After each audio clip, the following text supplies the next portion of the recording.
Introducing Naturally You, a podcast celebrating the unfiltered stories of inspiring women, each one as rare, radiant, and resilient as a natural diamond. Hey everyone, and welcome to Naturally You. I'm so excited because today we are sitting down with Durana Elmi. She is the co-founder, COO, Chief Experience Officer of Cymbiotika, which is a science-backed wellness and supplement brand known for its focus on transparency, quality ingredients, and bioavailability. Thank you for being with us today. Of course. Thank you, Olivia. It's great to be here. I was just saying what a beautiful office this is. It's bright, it's white, it's like a happy space. Yes, it's a very happy, calming space. That was the goal when we designed it, because when people come here to buy engagement rings and stuff, they can be a little bit stressed out. So we want it to be very zen. Nice. Okay, we didn't get that memo. Where do we buy rings from here? We'll look at some diamond rings later, but I noticed your jewelry is amazing, and I commented and you said that you actually come from a family of gemologists. I didn't know that. So my father was a gemologist, and as a young girl, I would go to the shows with him. And I was a child, so I would just play with what I considered to be stones at the time. Mm-hmm. That was my toys, and I would just play with it, and I would put it against my hand, and I think that was the birth of when I fell in love with all things jewelry, sparkle, diamonds. My husband's so lucky to have someone like me who's so low maintenance. I'm teasing. But yeah, I fell in love with the craftsmanship and the story and the way that gems and diamonds are cut. Yeah. So yeah, that's where my love started, and it was a family business. Did you ever think you would get into the jewelry space? Because you ended up in a very different part of business. Very different. So as I got older, I then wanted everything my dad would make. And I realized I would have a really tough time in this business because I don't really foresee myself selling anything. I would want to purchase everything for myself. Yeah. So I did not get involved in the business, although God bless him, he passed away last year, and he has, given us his inventory and hopes that we carry his legacy forward. And so now I am working on designing some pieces for my daughters and just some, I would say statement pieces where I could always remember my father through. That's so lovely. And I love how jewelry, can transcend generations and tell stories, which is so such a special thing when it comes to gemstones and jewelry. What's your favorite gemstone? My favorite gemstone, I would say... Which includes diamonds. I would say, of course, the diamond would be my first. Which girl doesn't love a diamond? Then I would say I love the colored diamonds, mm-hmm. the yellow diamond, the pink diamond. And then also I love the emerald, because I think it's such a statement piece. I love a green emerald too. Yeah. So tell me a little bit about did you always envision yourself as being an entrepreneur? Yeah, so my mother is also an entrepreneur. She owned a lampshade store, which sounds really funny because it's lampshades. But she had 30,000 lampshades in stock. Wow. And she had this little store, and I love her because she has a little bit of an accent, and she kind of butchers everything. But the clients kind of understood that she was this little immigrant woman, trying to provide for her family. So I grew up seeing her and how hard she worked. Her business really propelled because there aren't a lot of lampshade stores. So I would work there on the weekends, and you learn a lot about lampshades. Lampshades are like a hat on a lamp. Mm-hmm. And of course, you have to be mindful of the body of the lamp. And then the top piece on top is called a finial. So anyways, you could do so much with a lamp. And so I learned, one, how incredible being an entrepreneur was, just because my mom was able to bring me to work, and I would spend time with her. And then she had the ability to just kind of make her own hours, craft her creativity with the store experience. And then my father was a gemologist. So I grew up with both parents being in the business world, and I've always had a love and a passion for doing something that I felt really incredibly passionate about. Or when I graduated UCLA and out of college, I worked to make, and I tell my little girl, she texted me the other day and was like, I don't like this class, I'm sure something's happening, like she didn't get a good grade in something. And I said, honey, I understand there's a lot of things that mommy does every day where I may not like, but I have to do. And I read a really great quote once. It says, do what you have to do to one day do what you want to do.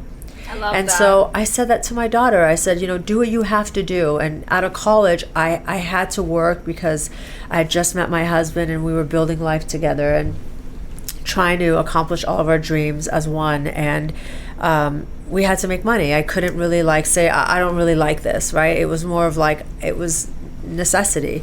So we did that for many years. I went into corporate America. I learned so much and gained a lot of experience, taught me the things I love, things I don't like, taught me a lot about leadership, people skills. And after our fourth exit, we decided, let's create a legacy brand that we love what we do because we can now. What was the worst job you ever had, and what was the biggest learning you took from it? What a great question. What was the worst job? Okay, so the worst job that I had, I know this sounds so bad, I probably shouldn't say this, but it wasn't so much the job, it was the boss. So I reported up to this guy that is still around. I probably shouldn't name him, but maybe I should. And I felt like he wanted to torture me. So he would ask for 6 a.m. meetings, knowing that I lived 2.5 hours away from the office. Why would he want a 6 a.m. meeting? Because I felt like he was trying to ride me out of the business. Like hazing you? Yeah. And it was a very male, it was a telecom, it was a T-Mobile, and it was a very male-dominated space. And because I didn't have any other commitments other than work, that was my life. It was just, I don't know, I think he was kind of threatened by my success and the fact that I wasn't afraid to work hard. But yeah, I would literally work 10, 12-hour days. I would get home and he would be like, hey, I just sent you an email, if you can send that back to me. No. And I'd be like, I just got home. And he's like, oh, I'll see you at the 7 a.m. meeting. And I just felt like he made me hate my job at the time. But I didn't necessarily hate the job. I just hated my environment and who I reported up to. And the lack of trusting me. And, I think when you hire someone, you should trust their capabilities because that's why you've hired them. And provide them with resources and tools and allow them to do what you've hired them to do. So what did you learn from that negative experience, and do you take any of those learnings into your new company and as how you're a boss? Yeah, so what I learned is that culture is the most important thing when you have a company. People don't realize how important that is, but culture is the air that you breathe. Culture is what everyone shows up to. And then once you understand the importance of culture, which plays a role in environment, plays a role in the relationship piece of it, I think that the next and probably in parallel is the people aspect. First, hire people that you respect and that you trust and that you believe in, and then provide them with a roadmap of what success looks like and align with what their professional goals are to what goals you have in place for them. But what I learned is the culture and people are the most important thing, and then create an environment where people want to show up to. Since we opened the company and started the company in 2019, we've been an essential business because of supplements. And we started the company during COVID. For us, the most important thing was, how do we create a culture in an environment today where most companies are hybrid, are fully remote, or partially remote, where people want to show up. So we have open office environment. We have a meditation room. We do family lunches on Wednesdays. I think it's important to understand what's important to everyone else in the room. I've been married for 27 years, and over the years, I'm working on writing a book to talk about what it takes to make a relationship last, and just live beautifully with your significant other. And one of it is what's important to someone that you love has to be important to you. So we do a lot of family surveys. I don't even like to say employees, but family surveys to really understand what's important to the team. Sometimes it's specific snacks, healthy snacks. Sometimes it's having a specific coffee maker. So we really try to take into account the things that are important for the team members and create this environment where they want to show up and they feel that they can thrive and that they've got the resources. And we also don't believe in micromanaging. Yeah, I totally agree. I think it's really important to understand like what motivates and like drives every person, and if everyone's happy, then it's like an overall like good vibe and working environment. Yeah, and then sorry, to answer your question, I think what I learned was that you have to be a people first leader, which means that the importance of your role as a leader is the people. It's your team, and it's, you know, being mindful and thoughtful of them before anything else. Mm-hmm. So let's take it back like a little bit, because I want to know, how did you and your husband decide to partner up and get into business together, and how did you come up with this idea and scale it so quickly to what Cymbiotika is today? Yeah, so if he was here, he loves this question, because when we first met, the very first words he said to me was, "I'm going to marry you one day." Wow. And he knew what he wanted. Oh my gosh. And I leaned over and I was like, that is such a corny line. Do you say that to women? And we kind of lived the true, like, do you remember the movie Crazy Stupid Love? Mm-hmm. One of my favorite movies. I think I've watched it over 100 times. But I think he was like the real life Ryan Gosling. Mm-hmm. Like, he was that guy. Everyone knew him. He's still that guy that's very charming and kind and sweet. So that's how we met. Those were his first words. And as I got to know him, he actually became one of the most inspiring human beings I had ever met.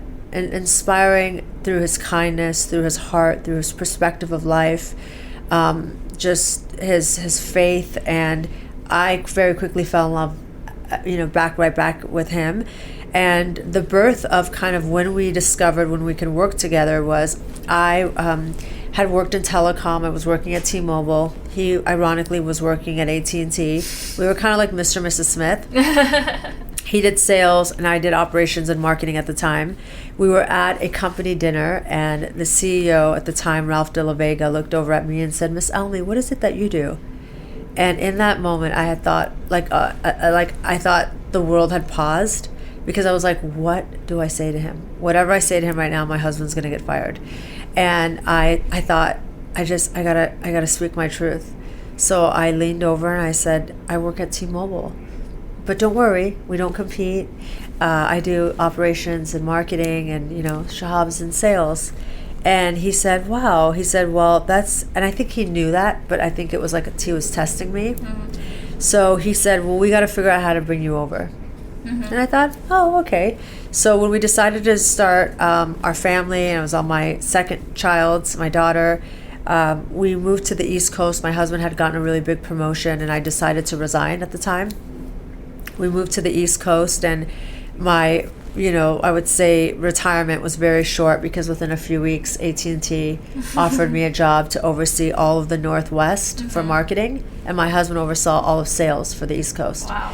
So that yin and yang happened there. Mm-hmm. We were carpooling into the office together, and I think that was the start, and that was the beginning of our journey of discovering that we can work together, and it was really magical.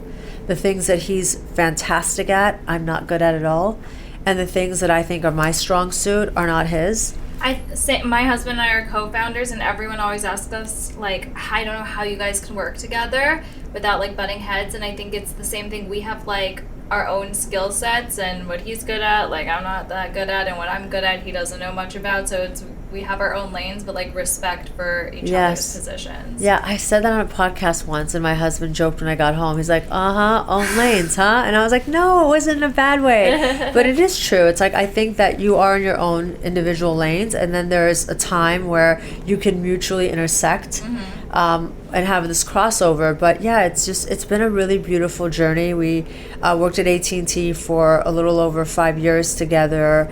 And then when we discovered that we weren't really learning a lot about our children in person, but rather through the phone, through the technology that were in our hands from the phones and the Blackberries at the time and the Sidekicks. I feel like now I'm aging myself. But we discovered that we wanted to do something where we owned our own time, and that when the kids were going to turn the corner, they were proud of what it was mommy and daddy had done. And in corporate America, we had accumulated so much wealth, and when you don't have kids, your perspective is different. You know, you want to figure out how to multiply your wealth. You're buying stuff, right? But for me, having 2 daughters, I don't want my daughters to say my mom's only substance is she got a bunch of nice bags, but rather my mom helps people live a more intentional life. We started our first company. We both resigned on the same week. We started our first company, which was in telecom. We went from 1 store to over 100 Cricket Wireless stores, which was non-prepaid. And we actually had a lot of stores here. So I was telling my team that we used to come because we used to have a place here, and we'd go through the 5 boroughs and visit all of our stores. Then we also had an accessory business. So we've had 4 different businesses before Cymbiotika. Okay. And Cymbiotika was really... and how'd you go from the jump from telecom to like supplements? Oh, great. So that one is a good one. So for us, like, we've always lived a very healthy lifestyle. And I think the older you get, you discover that your greatest wealth is your health and how you feel. And when we were kind of taking a deep dive into the world of supplements, because we took a lot of supplements, we identified that the absorption rate in the capsule supplements were so low, less than 10%. And I come from a family of doctors in Europe, and they've always said something really profound. They've said, your nutrition should come from the foods you eat. Well, the soil here in America is completely dead, so there pretty much is no nutrition in most of the foods that we eat. And so what we discovered was, 1, there was a lack of transparency in the delivery form of supplements. And then secondly, we became incredibly passionate because during this time, my husband lost his grandfather, my father was very sick, and although we had all this, the financial means to help them, we really couldn't help them. And what we discovered was their generation was very reactive to when your health depleted. How do we create an environment where people can be proactive versus reactive? So again, being that we were into supplements, healthy lifestyle, working out, the supplement industry had a lot of synthetics, a lot of fillers, and that was kind of the birth of Cymbiotika. And I love it because the liposomal delivery that goes like straight into you, right? So the liposomal delivery is what makes it so unique. I would say 3 things that make our company really stand out. 1 is the liposomal delivery, which encapsulates the nutrients. And so when you have a vitamin C, your body thinks it's having an orange. So we provide the highest absorption rate in our products. And it's liquid form, it's not in a capsule form. Secondly, it's that you have this quick rip and sip, right? So it's on the go, you throw it in your gym bag, your purse, it's with you at all times. It really kind of takes the excuses out of being healthy. And then you're able to just take it on the spot without having to mix it with anything. You can create a salad dressing out of it, put it in your acai or smoothie. Yeah, and then lastly, the flavor profiles are pretty delicious and good. Our colostrum that I brought for you here tastes like cake batter. And like other liposomals that I've tasted are like... Yeah, they're not good. They have an aftertaste. There's a smell.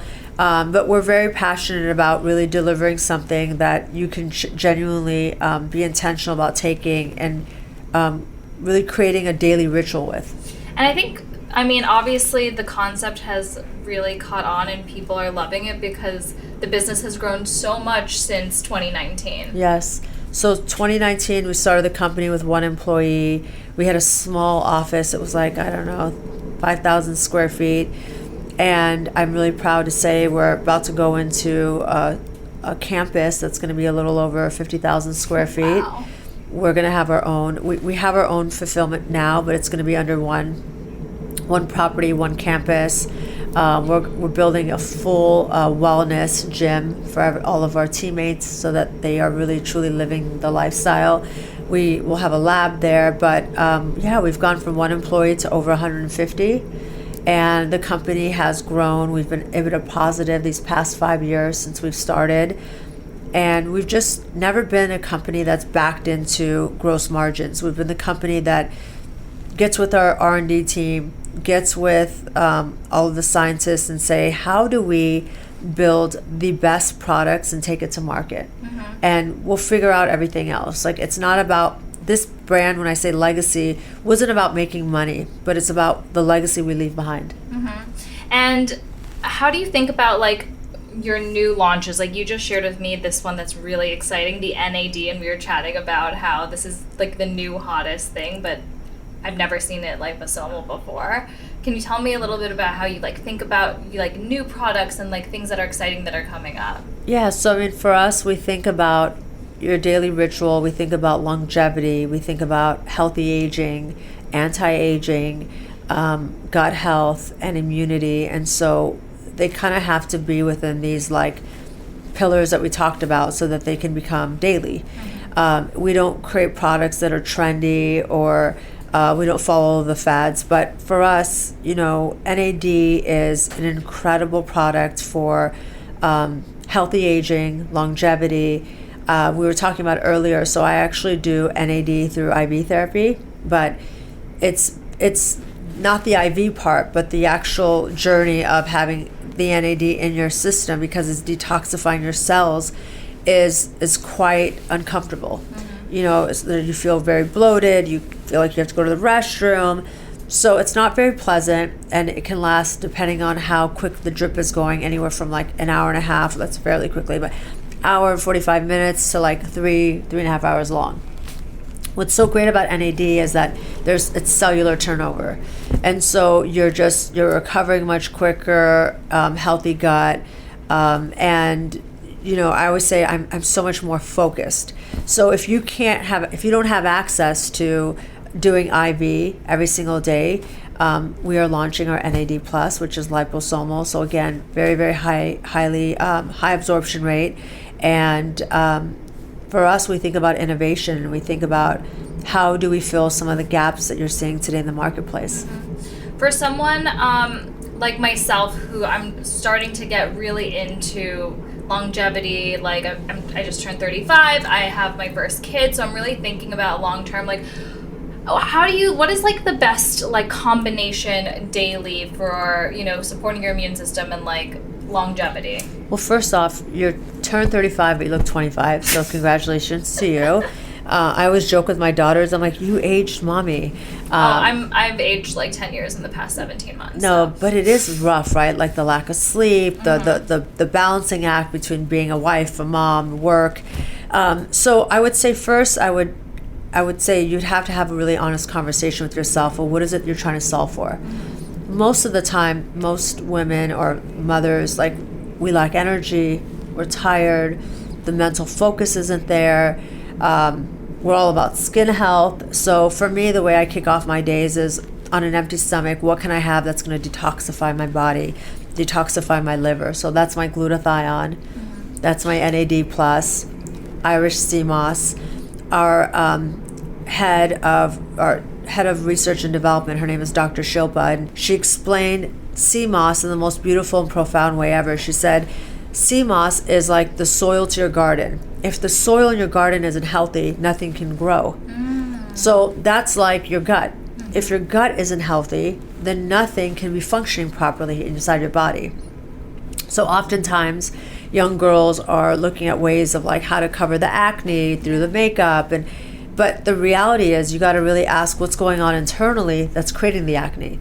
So for me, I'm all about I need to detoxify. I think it's like the forever regimen we're all on. Keeping my gut healthy. And then I would say right around noon, I love to have my vitamin D, my vitamin B, vitamin C. This is a lot for energy. We also launched a brain health product, which helps with brain focus. Our golden mine, the same. It, like, for me, midday, I get a little bit tired and I feel like I'm juggling too much. So it helps me with the fogginess, just helps me kind of recenter. And then at night, I like to take my magnesium to help me sleep and my probiotic. So I think it depends on what you're trying to solve for. And for many, it's the energy, it's the skin health, gut health, healthy aging. And then that will kind of direct you on what products to take and specifically when to take those products. I love that. That's gonna be my new regimen. We will actually send you an incredible box if it's not already en route, and we would love to kind of tie a regimen. And I think then you start to discover like, okay, well, I want to take my vitamin B and my vitamin D a little earlier because I got like a lot of energy for that. So I think it responds very differently to everyone's body, but you will be pleasantly surprised with the impact that and the difference it's going to make within you. Oh my God, I love that. I can't wait. I need that. I want to shift gears a touch. So I want to play a little diamond game that we do with all of our guests. And since you have a jeweler background and you're clearly a connoisseur, we want to show you a few different styles of engagement rings and tell me like who is the woman that would wear these rings. Okay, this is fun. Yeah. Let's start with, since you said you love fancy colored diamonds, we'll start with this one. This is an 8-carat fancy yellow radiant with 2 white trapezoid side stones on like a platinum and yellow gold ring. So this is Durana on a Friday night. Friday nights, we do date night. And it's kind of like where I break the hard work that we've done all week long. And I break my like healthy eating with a cocktail. So this is definitely, I know I'm not technically supposed to say myself, but you can say yourself. This is Durana on a Friday night for sure. And if it wasn't Durana on a Friday night, who would this be? Now, this is Durana like letting loose. Yeah, Durana letting loose. Like I've arrived. Where is the cocktail, honey? What's this your is cocktail incredible. of choice? Champagne. Are you obsessed with all this jewelry? Yeah, I'm obsessed. My family was in the industry for like 4 generations, so that's how I kind of like became a gemologist and got into it. Wow. Okay, so my birthday is like in, I don't know, what is it, a week and a half, 2 weeks? Happy birthday. Thank you. Is this my husband surprising me with all these rings, honey? Ta-da. Ta-da. Wow. Pick which one you want. Yeah, okay, so then if this isn't me and I had to select someone, who would this be? I think this would be, now am I supposed to name celebrities? Or no, you can just like describe the kind of person. Oh, the kind of person. Okay, like a really like she woman who like is walking her dogs in the morning and then heads to Pilates. Maybe it's the life I want. Maybe it's that girl. But yeah, it's just like a very, I don't know. It's you on a Friday night. It's me on a Friday night. Okay. What a beautiful diamond though. That is stunning. Now I understand the double doors. Okay, it all makes sense. Okay, next we have this marquee diamond set in like a knife edge, like pave setting in yellow gold. This is beautiful. This is like a like Sophia Richie type of ring. It's very like simple, dainty, yet hi, do you see my ring? Do you guys see my diamond? It's that type of ring. It's beautiful. It looks like the girl next door, right? Who wants to be understated but still make a statement when she walks into the room. Mm-hmm. It's also a very beautiful diamond. This is so much fun. Yeah, right? I don't think you guys will be able to kick me out. Where can I see the rest of the jewelry? We have so much more, too. We just picked, like, personality stuff. Oh, I love that. Okay, this one is a 5.5 carat old European cut set in, like, a vintage style platinum setting. So I was just about to say, this is definitely, like, someone that's vintage, right? Mm-hmm. Someone that's a little bit more, like, old school, where you want to like honor your heritage or your grandma's roots. This is one of those rings that's been like passed down to you, like the actual center stone has, and you want to keep the integrity of it being like antique. Mm-hmm. But this is a classic. Mm-hmm. So I would say that this is one of those rings that can't go wrong with any gal, because you know this round cut is actually the most expensive cut. Yes, and this one's like an old round. So. Yes, it's like a classic round. Mm-hmm. Can't go wrong with this. I would say this is like for me I'd like to have this like on a Tuesday. Is round your favorite cut?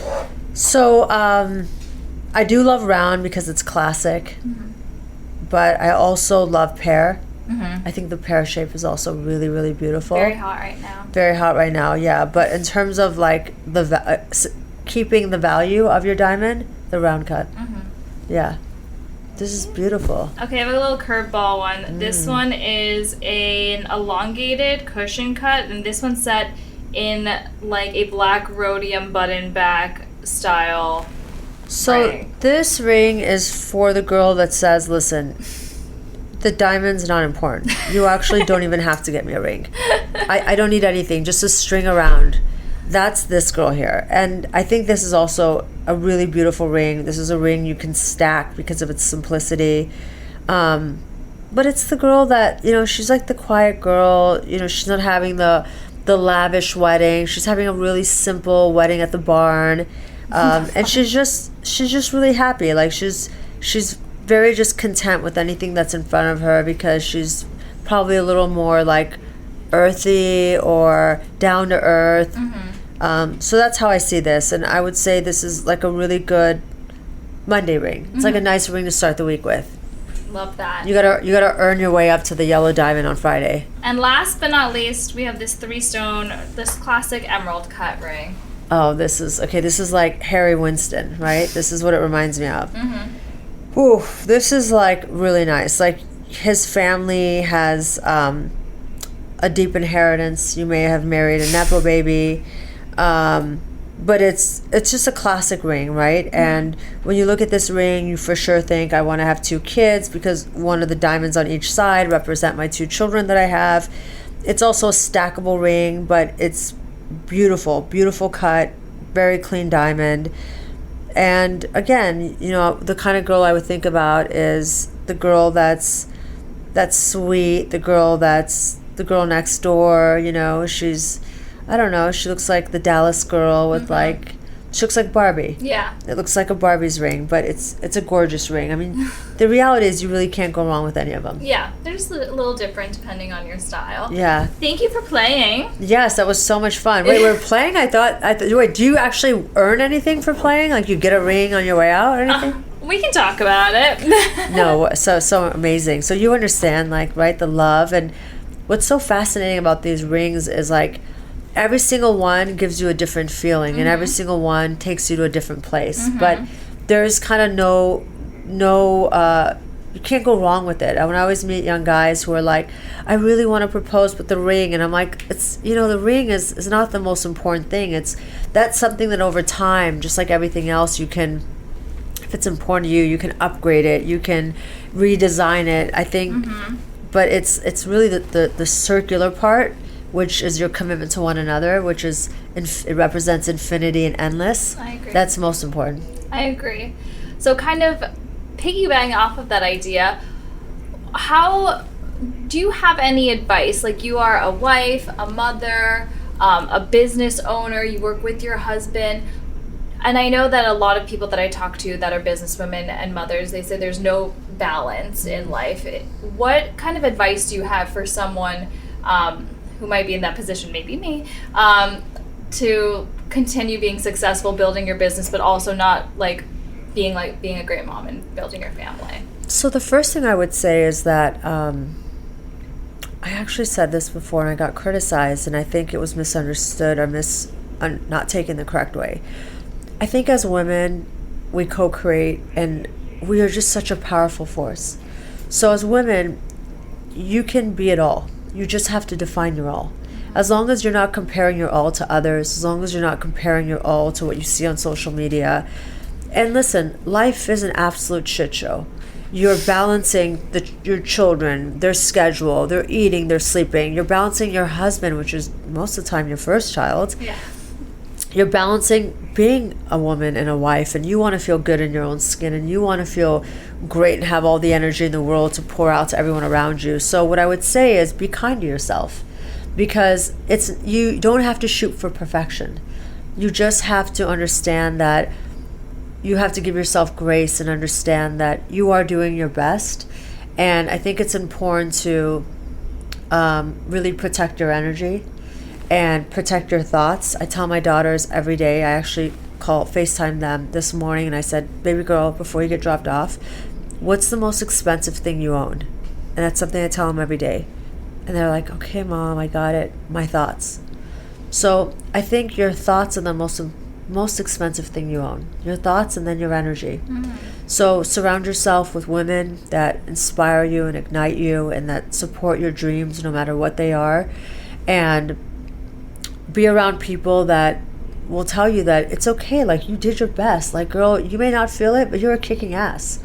and to give you perspective, which is so important. And for someone like yourself, on the days that you may feel like you could have done more, you may not feel so great about something, I think your perspective is important to recognize, but what about the things you have done today? And damn, you've accomplished a lot. So you should be proud of yourself. And by the way, what you do every day to show up for yourself, which is most important, the self-love piece, showing up for your husband and then showing up for your child, you've already conquered the day. And so if you look at it like that, you're already winning at life. You're already winning your day. And if there are little hiccups here and there, it's part of the journey. I love that. Because sometimes you forget about that in your day-to-day struggles, right? You do, yeah. And when you're like juggling a business or you're not sleeping, you know, it's hard. And you're trying to shoot for perfection, which, you know, I don't think that exists. But I would say that the self-love is probably the most important thing that you can do for yourself, because self-love is the greatest form of discipline. And everyone's got to figure out, what does self-love mean to you? For me specifically, I love going into the sauna at nights. On the weekends, sometimes in the morning, and then cold plunge. So for me, that dedicated time with myself or with my husband, quiet time, red light therapy, that's my self-love. When I do that for myself, afterwards, when I shower and get ready, I just feel so like I'm ready to go. I'm ready to give all of myself to everyone because I was able to pour into myself. So I would say self-love is also very important, and everyone needs to figure out what that means to them, whether that's reading a book or listening to a podcast, working out, or the foods you eat. I mean, it could be an array of things, but whatever that is, you know, tap into self-love because you deserve it. And again, I think it's the foundation of how you start your days. I love that. And it's true. Every day that I like work out in the morning or like do the sauna, I like feel like invigorated to take on the day and like have more energy. Yeah. And I think as moms, you understand, like, especially when your baby's younger, you feel guilty. So guilty. I'm like, oh my God, I shouldn't be working out because I should be with them. Yeah, the mom guilt is real, but in reality, your children won't remember those times you stepped away. And then the other thing I would say is that as you are in a relationship and you also have a child, the most important relationship for your family is the relationship you have with your husband. And I think that becomes the foundation of love for your children. So for what we do is we do a date night, one night a week with the kids. The girls get dressed up, and that's so cute. I love that. Yeah, and they get that. The rules are you just have to dress up, and we all pick a different restaurant, so we go somewhere different. But I want my daughters to have their first experience with how a man is supposed to treat them through their father. So they get that experience during date night. And then we do a second date night during the week where it's just he and I. So I think that's really, really important because the children need to feel that the ground they walk on, which is the safety and the love in their home, is strong. And so I think that that's also something really important to factor in and take into consideration, because it's so easy to get caught up with the children and their routine, and we can't leave the house and we can't do that because of their schedules. But they'll survive. I think about like how my mom raised me. We'd go to weddings and we'd fall asleep in chairs. Bad Bunny, that was great. The way you showed that to the world, because in a lot of immigrant families, that is the way it is. Like, we were tired. There were times we would sleep under the chair. And like my mom's on the dance floor dancing, and I'm like, we didn't turn out that bad.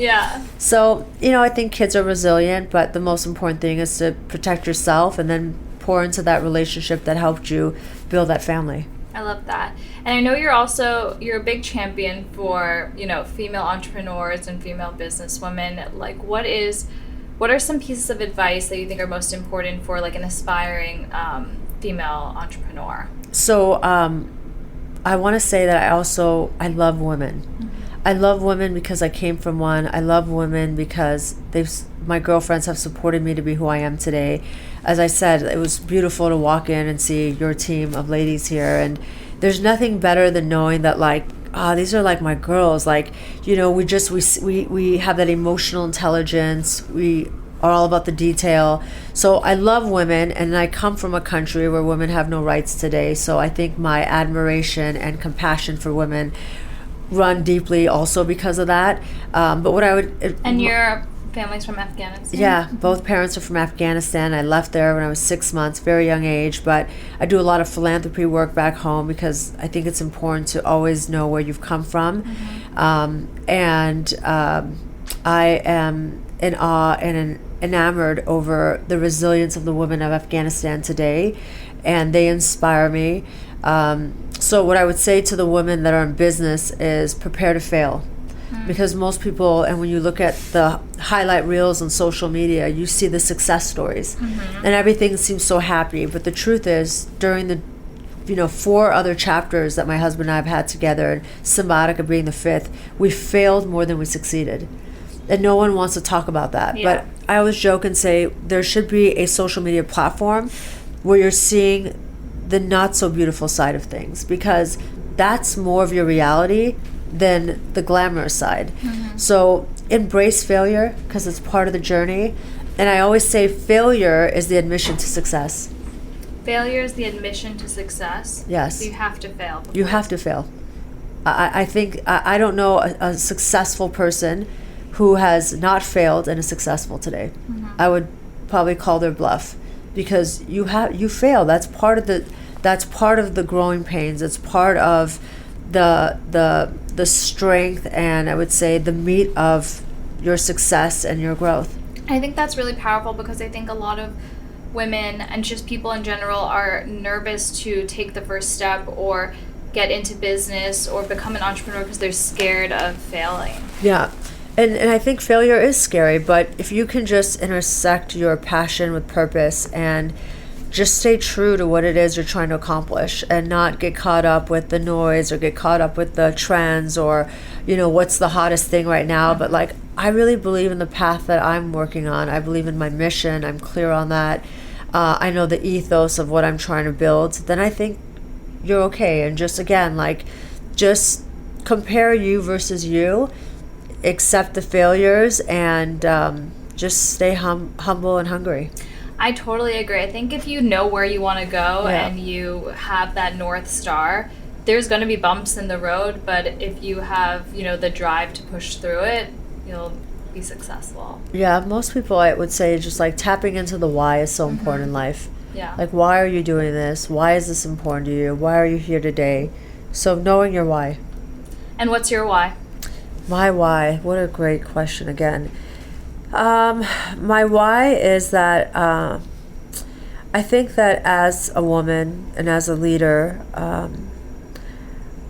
I think what I would like my greatest brand to be is how women feel in my company. And I want my greatest success is how I raise my 2 daughters. So I want to leave this world better in which I came into it. And I want my legacy to be how people feel in my company and in the actions that I take every single day. And that's my why. I love that. So what can we look forward to in the near future for Cymbiotika? What can people look out for? Lots of growth in the omni-channel. We are growing in a lot of national retailers. So we launched in Target in November. We have, very, very proud to say we're launching in all Ulta locations nationwide in March. So thank you so much. So we're working with some other very big national retailers that we'll be launching in. And then secondly, I would say the continuation of innovation within our products. And then thirdly, just building community and giving people reason and ritual to want to be intentional with the choices that they're making so that they can live healthier, happier lives for themselves and their loved ones. I love it. Where can people shop, follow, all of those good things? You can follow me at Durana Elmi. And you can shop at Cymbiotika.com, Target, Moms, Erewhon, Sprouts. The list goes on, but Pura Vida. We've had a lot of really great collaborations, so we want to be in all the places where you show up in, to remind you to make sure that your daily ritual is self-love and taking your daily supplementation. Amazing. Thank you so much for joining us. Thank you. That was awesome. Thank you guys so much.